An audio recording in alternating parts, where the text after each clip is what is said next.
Okay, back.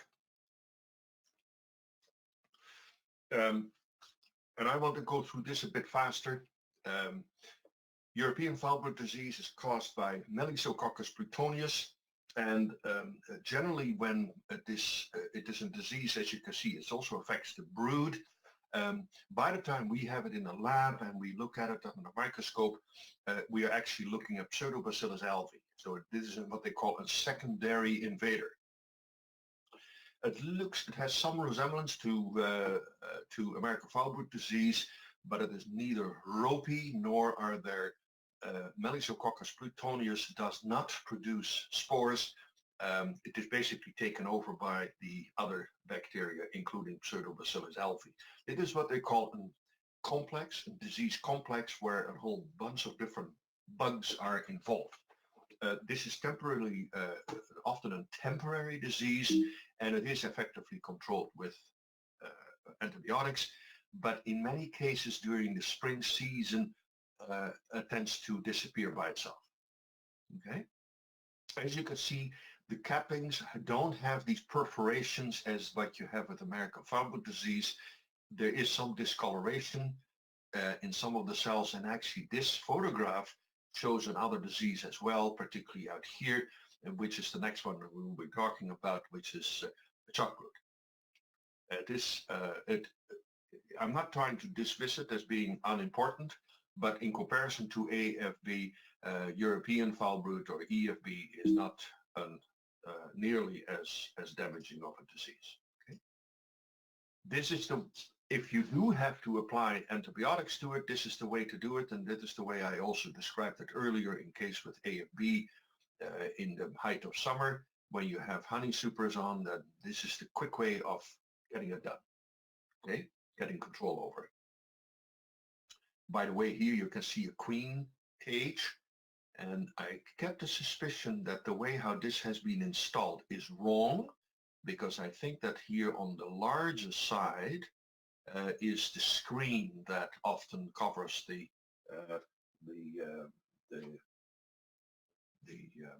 wall or the side of the container, and the bees will have difficulty to feed on the side. If the screen is on this side, that is, or on the other side, that is okay, but the screen should not be on the side where you have the wax blocking access. This is only a quick observation, it has nothing to do with EFB. Okay, next one. Oh, the small hive beetle. Again, only a footnote here, that is a semi-tropical pest that is not really predating. It doesn't prey on honeybees. It just likes to build a nice little house and a nest inside of the wonderful protective and warm environment of the honeybee colony. We do not have a very favorable environment here in British Columbia to the development of this, because we have seen it only very sporadically over the last 5 years, and it appears that it has not been able to establish itself. We have it here too cool during its critical reproductive period, and we encourage people wherever you are, that if you do have unexpected bugs walking around in your colony, that you make with a smartphone, with a cell phone, that you make some close-up photographs in focus, please, and you just email it. And that can eliminate most of the worries, because we have identified a lot of different bugs of people that submitted those with a cell phone, and we were able to discount it as being small hive beetle. What is very helpful, though, is if you can measure one of these small hive beetles next to a known size thing, like either a coin or a measuring stick or measuring tape. In that case, we have a better idea of the size of it. The reason is that the small hive beetle belongs to a very large family of beetles called the sap beetles, and this group have a lot of common appearances, such as clubbed antennae, and the elytras, that is these cover plates out here, don't extend all the way to the tail, things of that kind. but we often have difficulty to find out what the size of it is. So if you can have some measuring attached to it, that would be great. I don't want to go through all of this. Here I mentioned the sap beetles, the Nitidulidae. They're very common, and they are also highly mobile.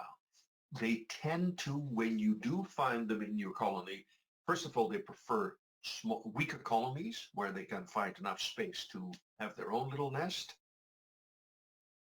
And they also tend to go where it is warm. That means they tend to be right underneath the inner cover. That is where it is the warmest part of the hive, and that is where they like to go into the corners of the top bar of the frames, so on the sides. Okay, that is where the bees also will not bother them too much. So that is when they are successful in your colony and they start to reproduce. As you can see, it is a terrible mess.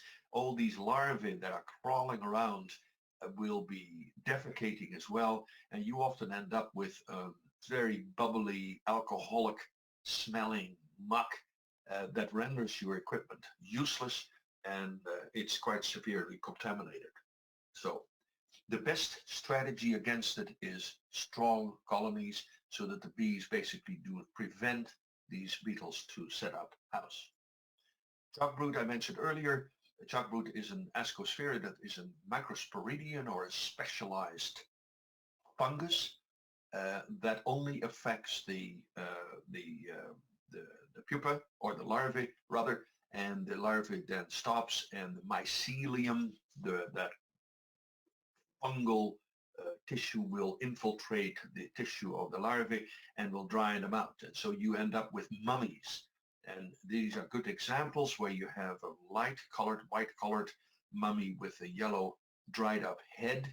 And this is a good example where you have the two forms. The ones on the left side, the white one, is the asexual reproduction. That is just simply mycelium that infiltrates the tissue. On the right side are the micro mushrooms, essentially. It is the sexual reproductive form of the chalkbrood. We cannot do anything about it in the sense that we don't have a drug or a chemical to control it. Its success is very dependent on the house cleaning impulse that the bees have. For some strains of hives or some strains of bees have very poor house cleaning impulses, and the result of that is that the chalkbrood tends to be far more common. There are quite a few beekeepers that have reported and continue to report that queens originating in Australia are particularly vulnerable to chalkbrood disease. Why that is not clear, but I presume that chalkbrood is simply not common or not observed in Australia, and therefore they don't have any resistance to it, and it tends to proliferate, particularly in Australian bees. Now, Nosema is another microsporidian fungus, or a specialized fungus that causes damage in the gut of the bee.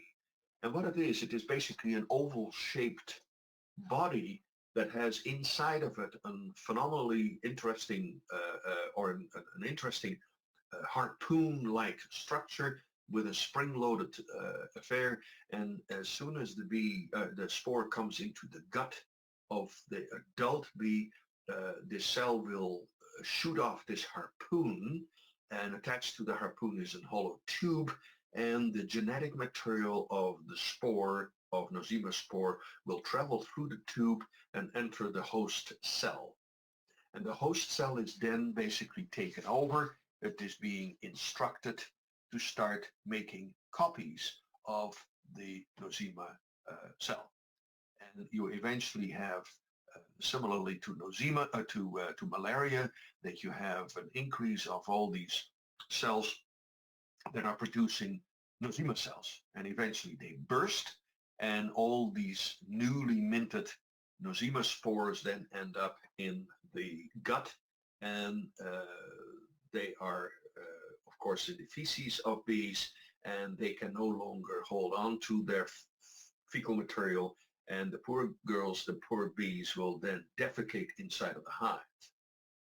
So cleaning bees, nursing bees will pick up these spores, and the whole cycle continues. This disease is particularly prevalent in early spring of the year when the bees have been confined to the hive for quite a few months. So it is a common disease in the early spring. And sometimes there is a little upsurge of the disease as well in late summer. There are two species. One of them is Nosema apis, that is the traditional Nosema causing organism, and the other one that was introduced, we don't know when, but that is Nosema ceranae. And Nosema ceranae, as the name suggests, has been a natural, an associate of the Eastern or Asian honeybee called Apis cerana. Okay. The ceranae tends to be more virulent and more difficult to control than the traditional Nosema apis. One of the methods to control is using a drug called fumagil or fumagillin, and it is an antibiotic, and it is one of the few antibiotics that will remain available or is available outside of the involvement of a veterinarian. And the reason is that this drug is not used for any other purpose other than for controlling Nosema in honeybee colonies. And for that reason, it has no impact on human medicine or human health, and therefore the decision was made that it was not requiring a veterinarian prescription compared to the other drugs. It is an hemocytometer, a device that is used in hospitals for measuring blood cells, and we use that in the lab as well to determine Nosema infestation levels. And for getting your bees tested, you have to submit 50 bees, a minimum of 50 bees, adult bees, in a certain way. And if you ever have the need to do that, let us know, and we will send you the instructions as to how to prepare a sample and how to submit it. And again, these diagnoses are done for free, and we can then determine and estimate what the infestation level is and what you should do to control the disease. Okay. By the way, if we see this through the microscope, this hemocytometer with these squares and this many cells, as you can see here, I can guarantee you that the colony will no longer be alive. This is far beyond what a colony can withstand. Okay. I mentioned earlier there's one tracheal mite that is the tracheal mite that lives inside the breathing tubes of honeybees, and it is only affecting adult bees, of course. This disease has become somewhat of a minor issue because people or beekeepers use formic acid on a regular basis, and the formic acid seems to control the tracheal mites very effectively. Okay, so we have hardly any problem with that disease anymore. Acarapis woodi, it's one of the smallest of mites known to science. Okay. The last is to do with viruses. Again, we don't have any medicine against it. For any of these viruses, I should mention the role of viruses have increased very substantially in the last 10, 15 years as a result of the parasitism of varroa mites. Varroa mites have proven to be very effective vectors or transmitters of these bee viruses, even though the mites themselves are the mites themselves are not impacted by these bee viruses, but they just transmit them and introduce them into the bee population. Okay. Often we will find bees either with a K-wing appearance, as you can see out here, where the bees cannot hold the wings flush to the body, but walk around away from the body. And furthermore, they have a very oily, this bee doesn't, but often the bees look very oily. They have a kind of a transparent, almost a glassy appearance. Clearly, that is when they are thoroughly sick with viruses. Okay. And there are a whole bunch of different types of viruses that have been identified, something like 23 different kinds. And here we have only a few of them listed. Okay? The most effective way of controlling or reducing the impact of viruses is to enhance the innate resistance, the immune response system, if you will, of the bees themselves. And you can only accomplish that by providing them lots of good food in the form of pollen and a stress-free environment. So moving colonies around, doing all kinds of interference are stresses that will not help. Bees that are looked after well and that are very rich in their food do far better in withstanding the effects of viruses. Okay. Last but not least, this is one that a lot of people laugh off, but I take it always very seriously, and that is because mismanagement is probably the greatest complement or a cause for the demise of a lot of bees. Okay? Beekeepers are often endless enthusiasts and think that bees can produce endless quantities of honey and pollen and provide this, that, and whatever, but in reality, they can only do so based on what the environment offers them. And the beekeepers often forget that it is a marginal existence for many of these bees and that they can often or barely can scrape enough together to stay alive themselves, let alone if the beekeeper takes honey off and there's even less to go on. Okay, so starvation and malnutrition is not an uncommon event.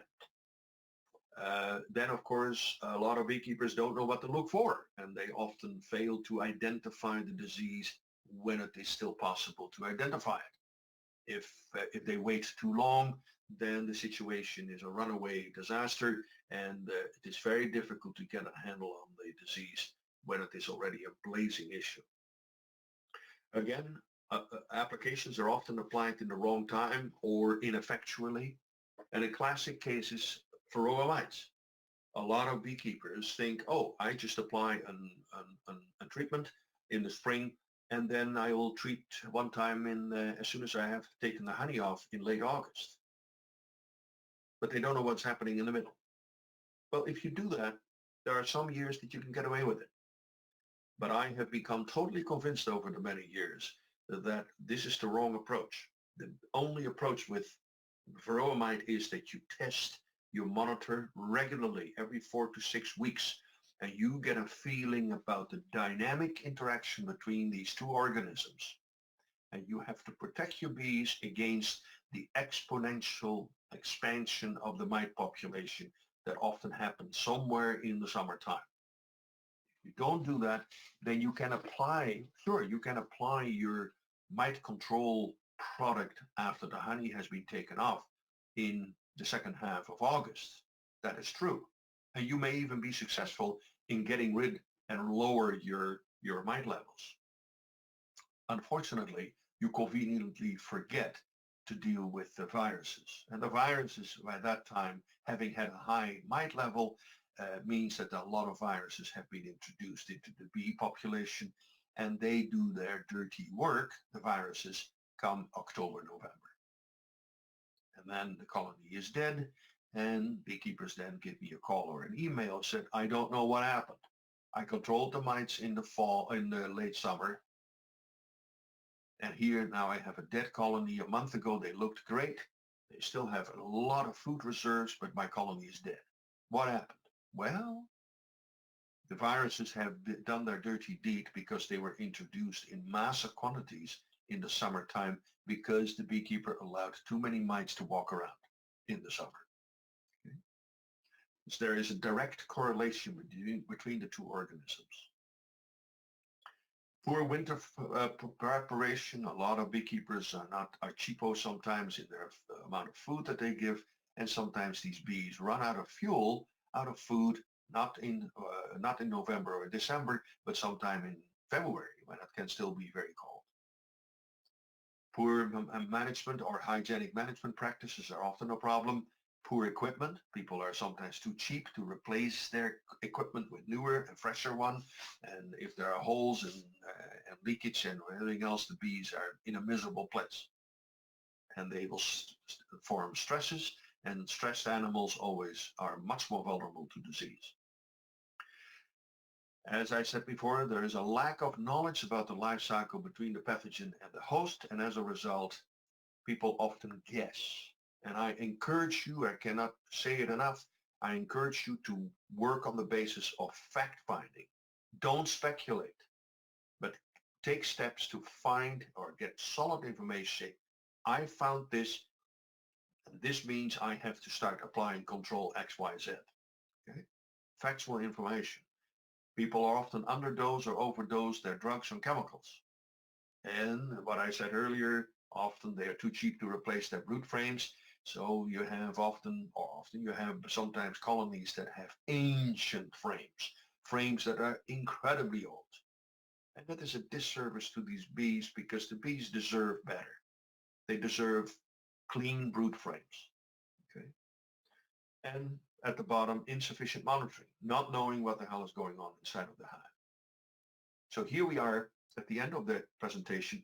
I think that because of the time frame, and it is already well after 11 o'clock, for me to go through the IPM situation is not going to work. I think that most of you are going to be so exhausted, and so am I, to listen to me droning along, that I'd rather put some time here into some of the questions that you have raised, if you don't mind, and we can perhaps go through an accelerated presentation next week on the integrated pest management.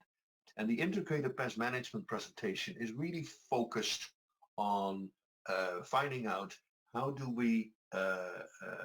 you approach disease control by relying as little as you can on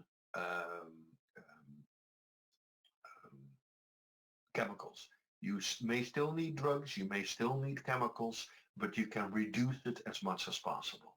And that is the aim. And I think that most beekeepers, if they have a choice, they would like to work with less chemicals and drugs than the old-fashioned conventional way. So the integrated process is what the name also suggests. It is to integrate various control techniques in a program or in a strategy whereby you emphasize the use of natural strength of the bees and use that to fight a common enemy, a disease and a pest. Okay, but that requires knowledge and that requires understanding and a grip of how these interactions take place. And that is what this whole integrated pest management approach is based on. I'm looking now at this thing here. There is a question by John who is asking me, would you recommend the first-time beekeepers to have one or two hives their first year? Don't bother with one hive. Please start your beekeeping hobby and career with two hives. The reason is this, that if you are now the proud owner of a little hive out there in your backyard, and you look out of the kitchen window every day to say, are the bees okay or not? Well, you don't know whether they're okay. Because if you are over the course of several months, you're running these bees and, just a few bees in there, you don't have a means of comparison.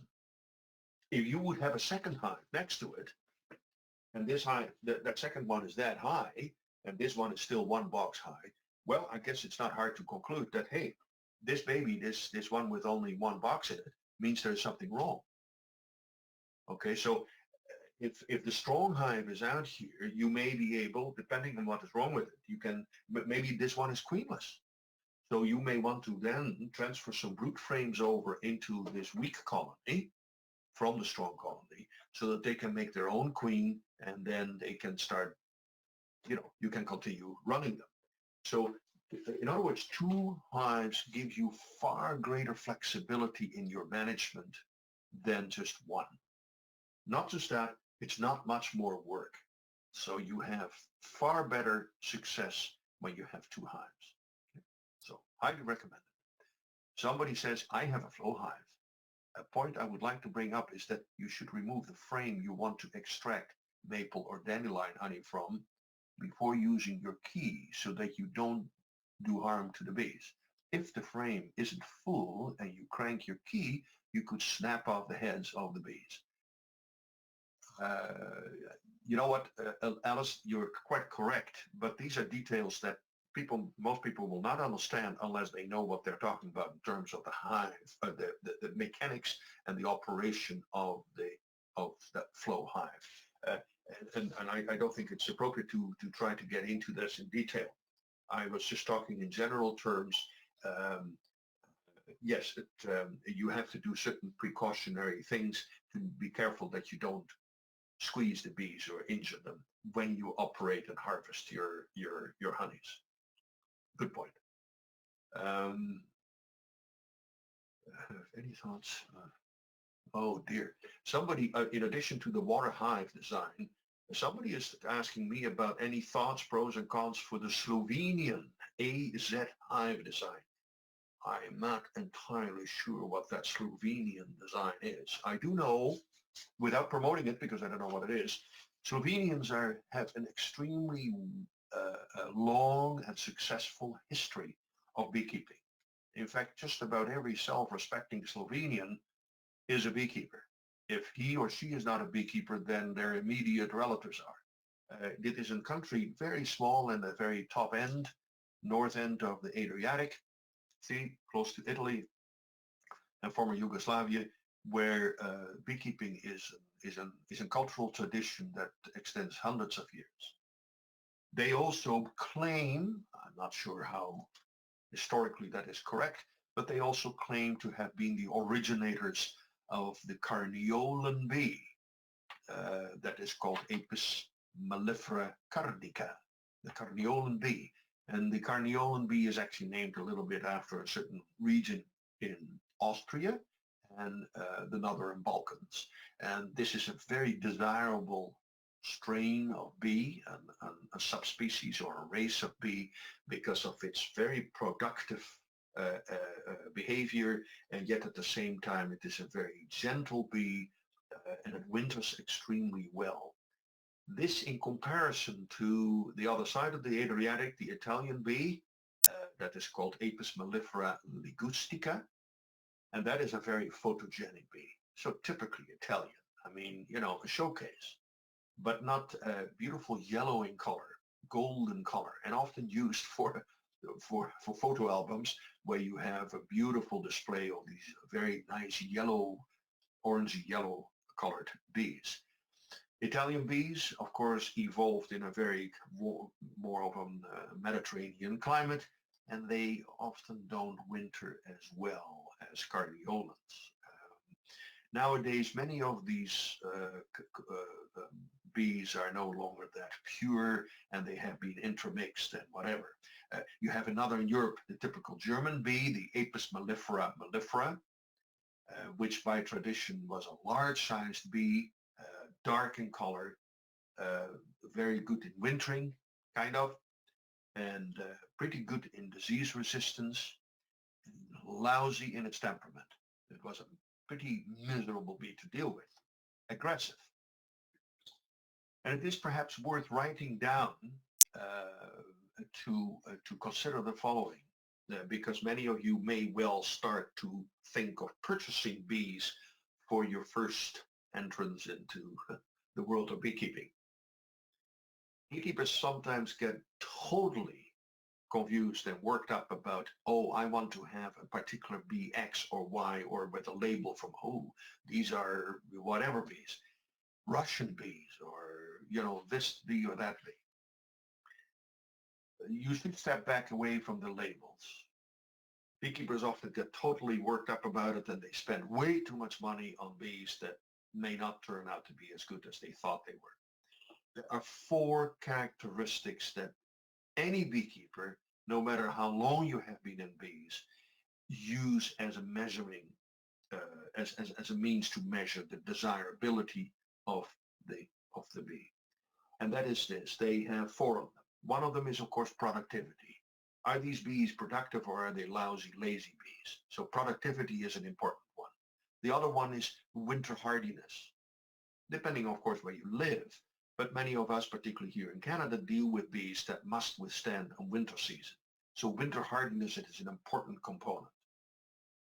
The other one is to do with temperament. gentleness. You don't want to have bees that as soon as you walk into the apiary, or let alone or where you just open up the lid, you peep inside, that you have bullets coming out that are bent to fight you and to sting you. It's not nice. You as a beekeeper can expect at least some conflict with your bees occasionally. But what is far more important is that you don't want to get the neighbors shut up because of and stung up just because you have lousy bees. So temperament is a really important component as well. And the last one is, the fourth one is disease resistance. So I give you an example. And by the way, the four major characteristics are a question of weighing things off. There are no bees that have everything perfect. You have maybe 3 very good qualities and 1 slightly less, or whatever other combination there is. So people have also been talking about, oh, these Russian bees. And the Russian bees, there's a bit of history behind it, because these were Russian bees that came from eastern Siberia, close to Japan, if you will. And they were found by researchers to having pretty good resistance to varroa mites, or I should say a better tolerance for the presence of varroa mites than our conventional bees. So there was a breeding program started in the United States to breed those Russian bees, queens. It turns out that they are more resistant to it than perhaps our average stock is against varroa mites. The problem is they tend to be not as productive as bees as we have in our stock, and often they are not very pleasant to work with. So these are these characteristics that you have to consider. Beekeepers among themselves are quite different. In the northern climes out here, we tend to be less tolerant to bad behaving bees. We don't like bees that are aggressive. Yet I know that in Central America, in Mexico, they like them hot. They like bees to be pretty defensive. Maybe that is because there is more vandalism and theft. Very possible. We don't know. But they don't mind to have the bees kind of spicy. So it depends on your personal preference. But these are the characteristics that play a role rather than whether you have whatever label attached to it. Okay? And races of bees is a very relative term as well. So let me just see what the next one is. There is a pseudo-scorpion that has been found in honeybee colonies in the wild that kills the varroa mite. That is your experience with this. No. Hold on, sorry. The question is, I forgot the name right now, Scimitar something. There is a pseudo-scorpion. Well, it is actually a very small insect that is found in soil and is a very aggressive and successful predator of nematodes and a variety of other insects. And a few years ago, there was a considerable effort put into place here in British Columbia to perhaps cultivate this particular pseudoscorpion to be used as a biological control of varroa mites. And apparently, I have seen some videos of that in vitro testing. So in other words, in the lab, they showed these little buggers to go and meet up with some varroa mites, and immediately the varroa mites were attacked, and some of them were actually killed as a result by these particular pseudoscorpions.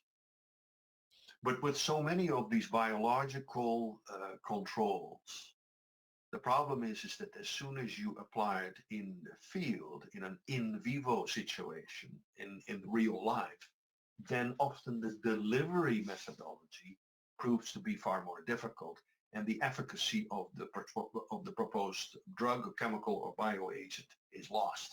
Okay, this proved to be a total impossible scenario. I have no idea, but who promoted it, other than that whoever the promoter was clearly was not a beekeeper and had little understanding about the reproductive cycle and biology of varroa mites.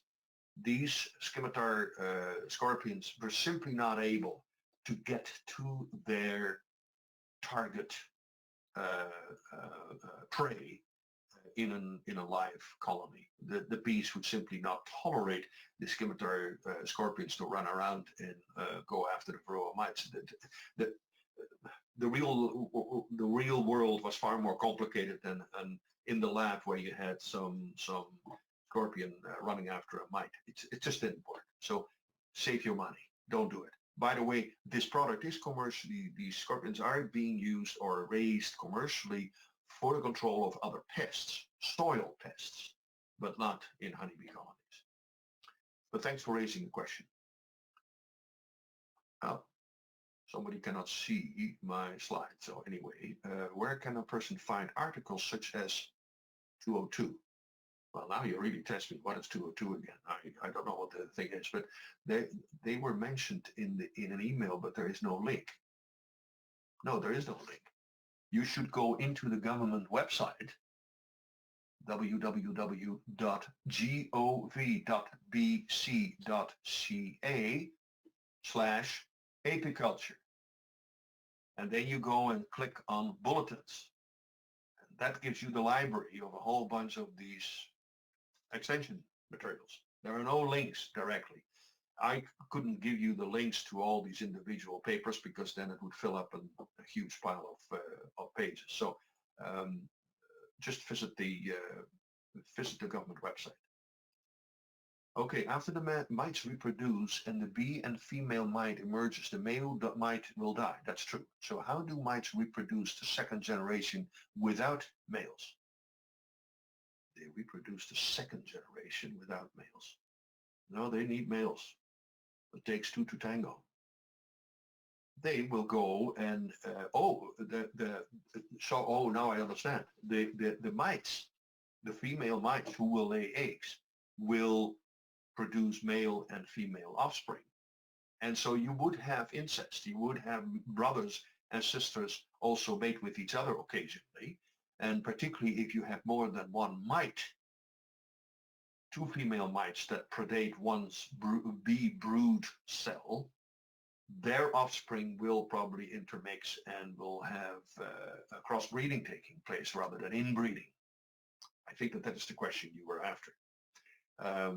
And in terms of gender specificity in the offspring, that is determined as was it is with our honeybees.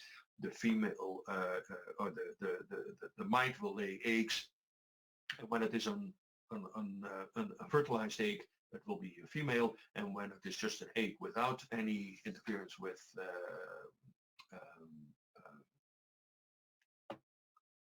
without a sperm cell, then it becomes a drone or a male mite, if you will. Okay. You keep on cutting out. I'm sorry. Is drone brood why you recommend 9 frames in a 10 frame box? No. All that I had said in the past about 10 frames versus 9 frames is beekeeper convenience. This has nothing to do whether these are drone frames or worker frames. It's just simply there's a little bit more maneuver space to maneuver your frames in. As long as you keep the frames nicely together at where you have the cluster, the nest of that colony, then you should keep them fairly close together. But here at the edges, if you have at the very edge sides of your brood box, if there is a little bit more space, don't worry about it, because there are hardly ever any bees in there, and certainly not a lot of bees because it is too cool. They use these outer frames often as an insulation material, that is to temper or reduce temperature fluctuations. So it is the cluster that counts. The rest of it is just simply extra room. Okay? It's just simply a suggestion. If you prefer to use 10 frames in there, that's okay too. It's just more struggle to get them in and out when you are actually visiting them. Yeah, it says here, can diatomaceous earth be used to treat mites? No, the problem is that mites need to be treated in an environment where the bees are present. And if you start mucking around with this earth material, it's going to be interfering the bees too much. So it just doesn't. It has been tried, but it doesn't seem to work. So is formic acid still effective when used with a screened bottom board? Yes, it is, for sure. It could be, yeah. as long as it is, if you put your treatment, your formic acid sources, let's say on the top, the fumes will circulate around enough over time that you will have a steady mite drop in the situation. So that should work well. Instead of Apivar and Apistan, can we use formic acid strips, mite away strips, yes, or quick strips, yes, during the 24 hours to detect mites with the sticky board method? Yes, you can, but it is the formic acid you could use in that way, but then that strip with your mite away strips, these long kind of gelled things. What are you going to do with it? You're going to keep it. You're going to close it off again. You could, I suppose. And if you need to actually treat it, you can reinstall it or use it in another colony. Okay. So basically, the question is, instead of using Apistan or Apivar or some of these plastic strips, that you use a formic acid treatment. Yes, you could. But then you might as well instead save yourself the money and you just have some plastic bag and you put slits in it with some kitchen towel and you just apply the formic acid at 50 mils and you treat it for 24 hours and you have mite drop as well. It's cheaper that way. Okay? Because these quick strips, I'm not sure what the cost of it is, but they are invariably more expensive than just your homemade remedy that works as well. So it is entirely up to you. Oops. There are a lot of questions here. I was obviously not clean. How do you replace a queen? Well, how you clean it? You know, you go into the hive, you look at the queen, you snip her, kill her. That's it. Now you can wait for 16 days for a new queen to be made. Actually, it's not 16. It is less than that. Remember, the bees will select an egg in its last egg stage or earliest larval stage, which is day 3, 4, somewhere in there. Okay, and she will emerge as a queen on day 16. Okay, so that is 13 days later, basically 2 weeks later, you will have a queen walking around in your hive. Okay, but she still has to be mated. So you can do that only in the summertime or when the weather is good. If you do it right now, yeah, there's no problem to raise a queen right now. Well, now it's a bit too early, but in cold weather. The problem is for her to become productive, she has to have a mating taking place. Well, at this time of the year, drones don't know what to do. It's too cold for them to get anything excited, so they won't do anything. So you have to kind of be in the right season for you to have the drones as well. Alternatively, of course, you just purchase a queen from a breeder. And for that, what I mentioned earlier, when you get your package, you get your queen cell or your queen cage with it, you make sure that everything remains closed and you put them in between the frame, close to the brood chamber or inside of the nest there, and make sure that the screen is not facing one of the the frames or the wax comb, but the space in between it, so that the bees can access her and feed her through the wire mesh. And after 4 days of captivity inside of that cage, then you unplug the queen cell and she can walk off and start laying eggs. The bees will readily accept her. Okay, that's the way to replace a queen. Where do I get drone foundation? Now you won't get drone foundation. You will get, foundation. You can buy that at any bee supply outfit. And this is the way to do it. And it is all, by the way, all of it it has been accepted as a universal color. This vile green color is used to indicate this is drone comb. And you can see the darn difference. I mean, it is huge. The size of these cells are just quite remarkable. Oops. Well, hello. Why is it not in focus? Well, but you can see the difference. Huh? So it's the green is something problematic for the lens, I suppose, but it's a much larger diameter cell. Okay, and you can buy a few of those sheets, and you can insert it into any standard wooden frame. Yeah, that was it. What is this? Oh, RHU, the day when the memory starts going. Thank you. Should honey supers always be removed with all these mite control methods? No, well, basically, you should follow the principle that chemicals and drugs should not be applied at the time that you have honey supers on. Now, that's not a totally fixed rule. If you have formic acid and oxalic acid, formic acid is a naturally occurring substance in honey as well. Okay, so there is very little danger of residues that come about when you use formic acid at the height of the season. Its volatility is such that it will not have a lasting presence in that hive body.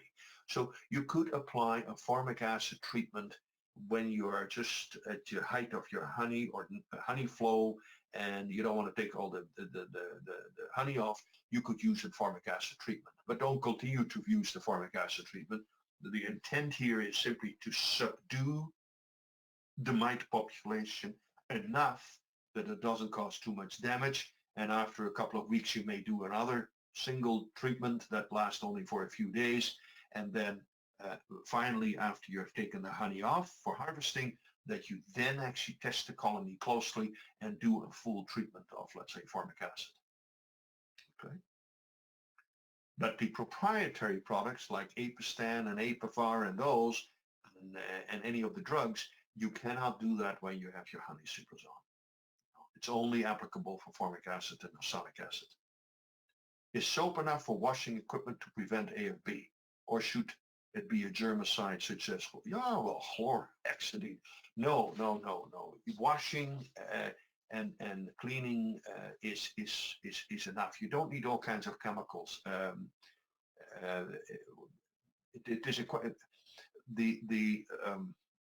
Honeybees have an innate ability to deal with diseases, including American foulbrood disease. But it is a question of a threshold. If you are sloppy and you have the bees exposed to a lot of spores, then invariably the disease will start to develop. But if there are only a few spores around, that is not of enough of a concentration of spores to initiate disease. So, washing and with soaps and even sometimes just rinsing is often enough to control the disease and prevent further spread.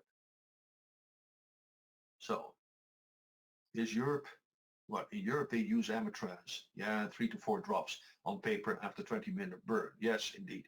That is not a legal activity here in North America.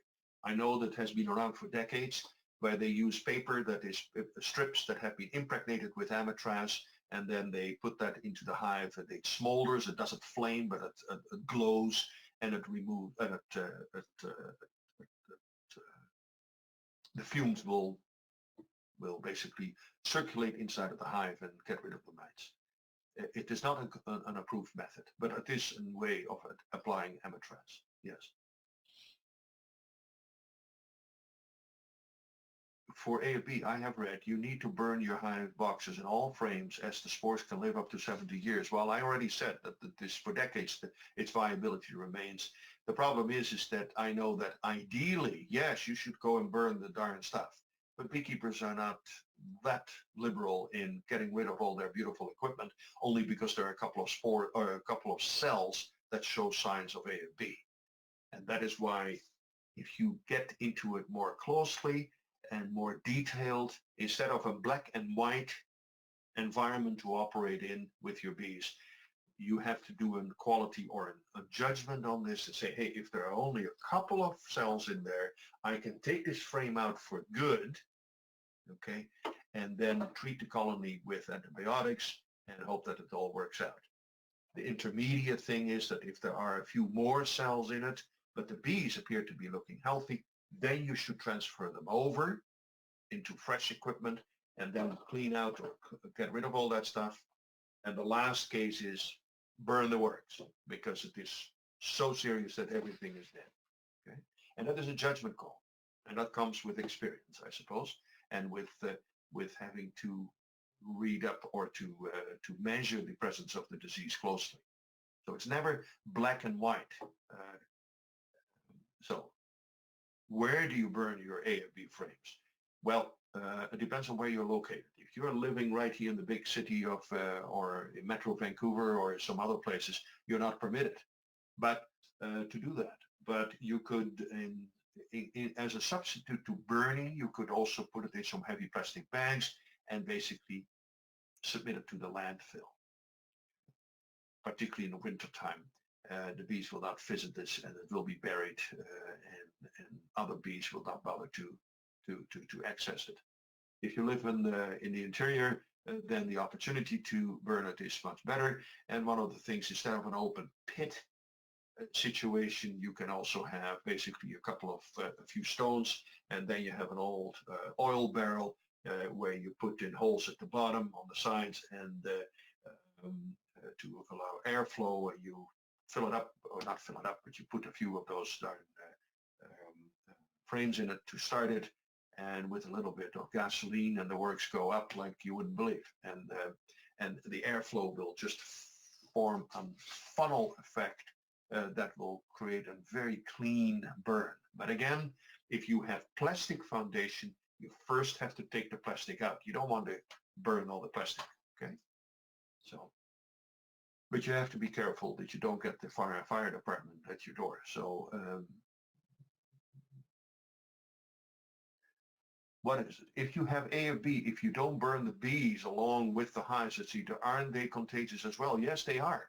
And that is what I told you, that if you do transfer them over to new equipment, you should then leave them alone on an empty box with just frames, but no comb, just foundation. So they are forced to do something. And so they have to come out to feed themselves. They don't have food reserves. They have nothing. Get them hungry. And they will go out and search all over the place. So, and then they come back, they cleanse their body, and you then start giving them an antibiotic treatment in sugar syrup, and you keep on feeding them so that they can get the comb expanded. Okay, so they start a whole new house, essentially.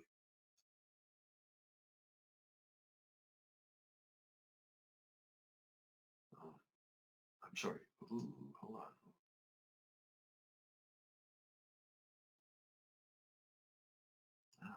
We see a lot of earwigs in the top cover.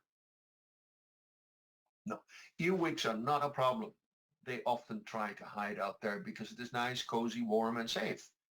Lots of creatures love to live inside of a beehive because it is warm, moist, safe, and often full of food. So it's not entirely. Earwigs are not a problem. They tend to disappear as well. You brush them off and they will go somewhere else, and eventually they may return. I wouldn't worry about it. See, there is here this comment about Paul Stamets. Paul Stamets is a mycologist. He is a researcher in mushrooms and has cooperated with a well-known researcher by the name of Dr. Steve Shepard, who is in the southern Washington state, and they have done quite a bit of research on mycology and to try to find certain fungi, certain mushrooms, if you will, to effectively control various diseases in honeybees. How do I say this? Again, we were talking about this earlier with the scimitar scorpions. The problem with it is yes, in the lab, some of these agents have proven to be effective or promising to be effective, but it is mostly the delivery methodology that is the difficulty. How do you retain efficacy when it is passed through or distributed through the bee population before it even hits the target, before it hits the disease organism? If that route is too complicated or too far, then the efficacy is lost. Okay, and it is that limitation that is why there are relatively few biologicals used in disease control strategies in beekeeping, because the bees are the intermediaries, and those ones are remarkably effective in eliminating this foreign agent, even though it may be to their best interest to have that. Their instinct tells them to keep them clean. Okay, so often the efficacy is lost in the process. And I would love to see Stamets and Shepard and those bring in product into things that beekeepers can use to control these diseases. Would be fantastic. We're not there yet. In general, the question is, how common are these diseases? Diseases are common, but their prevalence is not necessarily that high, depending on which one it is. So they are widespread. So, for example, American foulbrood disease you can find almost in any part of North America where bees are kept. But its prevalence tends to be very low. You don't run into it at all the time, you might say, only incidentally here and there, depending how good or bad the beekeeper is. Varroa mite is a totally different ball. Is another situation in that there are varroa mites are found now basically everywhere where honeybees are kept, and in various degrees of prevalence. Other these minor diseases occur far less often. Okay, now going back to season 1, just curious about how successful honeybees are at pollinating hascaps, plums, and saskatoons. Much of that is dependent. Yeah, they are quite effective in pollinating hascaps, plums, and saskatoons, providing the weather conditions are okay. But you could have, you obviously are asking me a question, and you're probably somewhere in the prairies. What I recall when I used to live in Alberta is that you have often periods where certain things come into bloom, but the weather conditions are lousy. And keep in mind that honeybees are by definition fair weather flyers. These girls evolved in a Mediterranean climate, and they're kind of picky. They're very quickly, if the weather is not good, they say, forget it, I'm stay home. This in contrast to many of the bumblebee species that evolved in far more northern climes, in the temperate zones, and often were learned to tolerate lousy weather conditions. The same is the blue orchard bee, the bob, the one that I sent you this manual to a couple of weeks ago. These bees are far more tolerant to poor weather conditions. So all these crops, hascaps, plums, and saskatoons are effectively pollinated by honeybees, providing the weather is good. It sounds like an evasive answer, but it isn't. But that's one of the things to consider. Somebody has here linden trees in the neighborhood that are regularly treated with BTK to control aphids. Well, what effect will have this on bees? BTK stands for Bacillus thuringiensis. Okay? It is a common soil bacterium that lives in the soil. And it has been developed into a powder form, and that can be applied as a wettable powder or as a spray for treating trees. I'm not entirely sure. I have a bunch of linden trees right across the street from me out here, beautiful ones that are about, well, I would think 60 feet tall, and I don't think that anybody would ever treat them. It's just too costly. Aphids, why are they using them? Well, quite frankly, I'm surprised they use BTK, and I do not know the chemistry of it. What is BTK? The Bacillus thuringiensis is largely used to control certain insect pests, whereby the sporulation or the germination of these spores of this bacterium causes a toxin to be released that scours and injures the intestinal tract of the target organism, let's say the aphids in this case, and that causes them to die or to be incapable to reproduce. But the toxin only is liberated, is only activated in a highly alkaline environment, meaning with a high pH. Okay? The opposite of a high pH is a low pH, and that is what they call an acidic environment. So it is therefore BTK is most widely used in cold crops such as cabbages and broccoli and all those. Okay, because there you have the lepidopterans. These are the moths and butterflies, but particularly the moths. The cabbage white you're familiar with is a terrible pest on cabbage. And so instead of using a filthy chemical, they use these biological controls in the form of Bacillus thuringiensis. And in fact, it is one of the few products that are permitted to be used by organic farmers for organic food production. So they're very effective in doing that. And that is because the cabbage white larvae that cause so much damage has a highly alkaline digestive environment in which these crystals and this toxin is very effective. Honeybees, on the other hand, have a highly acidic environment, digestive environment, and are not impacted by this at all. So no worries about BTK. The amount that BTK would be applied or the bees would have access to in a flowering situation of linden trees, I don't know, but I cannot imagine that would be sufficient to cause any damage. So should we apply oxalic acid every 5 days for 4 or 5 weeks period, much as we do with formic acid to be more effective to the life cycle? I wanted to actually okay, so the question is, should we be able to do oxalic acid 3 or 4 or 5 times on a regular basis as we do with formic acid? I cannot give you a definitive answer to that. And the reason is this, that you have to judge all these things on the basis of the time of the year and the physical circumstances that the bees are in. The problem is this, and that's why I wanted to focus that actually during the IPM presentation, which I will do next week, the integrated pest management. Whenever you apply something, be it a drug or a chemical, you always have to put in the back of your head the thought, what are the contraindicators? What are the negatives associated with the application of this? Let me give you a very simple example. We use oxytetracycline to control American foulbrood disease. And some beekeepers have become so accustomed to it that they use it prophylactically as well. You know, they just apply it automatically without even knowing whether they need it or not. Yes, you can prevent the outbreak of American foulbrood disease that way. That's true. But if you think more closely, what actually happens when this drug is ingested by the bees? It is an antibiotic and it kills and prevents production or development of bacteria. So the bee gets it into the gut. But there are good bugs and bad bugs in there.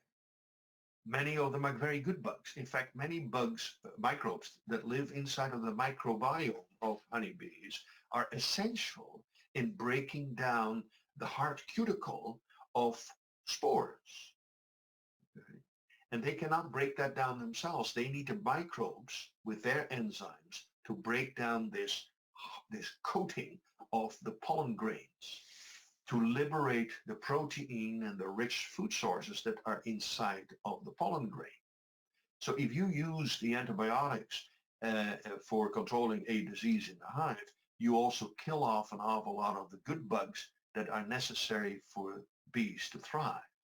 And that is why you would have a potential, if you use it long enough and frequent enough, that you have what we call nutritional deficiency in the very colony that you try to help. And that is what they call a contraindicator, a negative associated with the use of antibiotics into a hive for too long. These acids are all highly reactive agents, and therefore you have to respect them and be careful with them.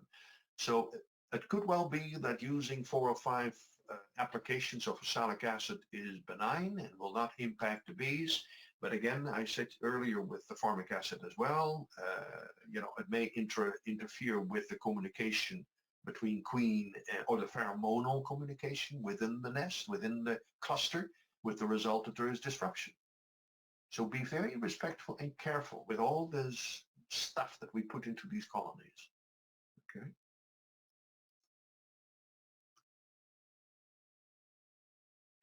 So let me just see here. Oh, well, there is a Slovenian thing, and I will a Slovenian hive picture. I think that it is just about time. The sun is shining. I want to go outside and have a look at the bees today. It's a cabinet structure using Langstroth hive line frame method, not stacking boxes. Yes, they perhaps approach them from the back. Let me look into this Slovenian hive with closer examination at another point. and it eliminates the design, eliminates the lifting by the bee. Okay. I'm not entirely sure. Oh, there's a whole story, and I will go through this with interest. I think that I have spoken enough, and probably you're very tired of hearing me talk. So I will look at this further. If you have any other questions over the course of the week, that's what I said earlier, please feel free to email me. Again, in a few hours or tomorrow morning, it depends on how quickly I will get it. You will get your access code for this particular session, and it will be delivered to you in a document, Word document that is updated, the same as the one that I distributed last week, but now it has 3 entries with access codes. So file it so that you have 3 access codes for all those 3 sessions. Next week we will start with the integrated pest management presentation, followed by a few other topics concerning what you could do and should not do and so on in a legal sense because of all kinds of bylaws that exist. And probably that will be then the last course or last session of this course. I hope I have not confused you totally with all these diseases, but there is one thing that I really want you to have a close look at, and I should have perhaps mentioned it before, but this is a booklet. It's called the Honeybee Diseases and Pests Manual. It is being published and marketed by the Canadian Association of Professional Apiculturists. This is a reference Bible. Every beekeeper should have it. It is only $10 with shipping and handling or something, and it is a very valuable reference for all the diseases and pests that bees face, and it is very widely used by beekeepers all throughout North America. Again, Canadian Association of Professional Apiculturists, or CAPA, and it is the Honeybee Diseases and Pests Manual. Highly recommended, and you can order it directly from them, and I think it is $10 plus shipping, so it's $15 altogether. Or you can also go through your infamous supplier called Amazon and those and order it for them, probably at $25. I don't know. So very worthwhile. We'll see you all next week. Have a wonderful week. Bye-bye now.